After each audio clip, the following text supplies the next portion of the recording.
రాష్ట్రంలో ఎన్ని ఆర్థిక ఇబ్బందులు ఉన్నా ముఖ్యమంత్రి చంద్రబాబు నాయుడు ఎన్టీఆర్ భరోసా పెన్షన్ ద్వారా నిరుపేదలందరూ ఆర్థికంగా ఆదుకుంటున్నారని తెలుగుదేశం పార్టీ రాష్ట్ర అధికార ప్రతినిధి పిఠాపురం మాజీ ఎమ్మెల్యే వర్మ పేర్కొన్నారు. పిఠాపురం మండలం కోలంక ఎల్ఎన్పురం గ్రామాల్లో మాజీ ఎమ్మెల్యే వర్మ పర్యటించారు. ఈ సందర్భంగా ఎన్టీఆర్ భరోసా పెన్షన్లను లబ్ధిదారులకు అందించారు.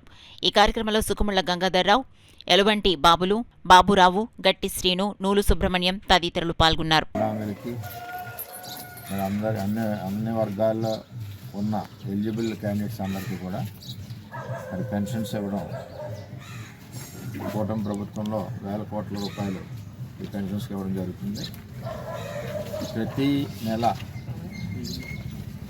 1వ తారీఖు నాడు ఇస్తున్నారు. ఏదైనా సెలవు వస్తే ఇదివరకు జగన్మోహన్ రెడ్డి పరిపాలనలో అసలు ఏ రోజు వస్తుందో పెన్షన్ తెలియని పరిస్థితి. మరి కూటమిలో ఉన్న కార్యకర్తలందరూ కూడా ఉన్న పంచాయతీ సిబ్బంది, గ్రామ సచివాలయంలో ఉన్న సిబ్బందితో కలిసి ఉదయం 6:30-7 గంటలకి ఇంటి వద్ద ఇవ్వడం అన్నది చాలా గర్వకారణం.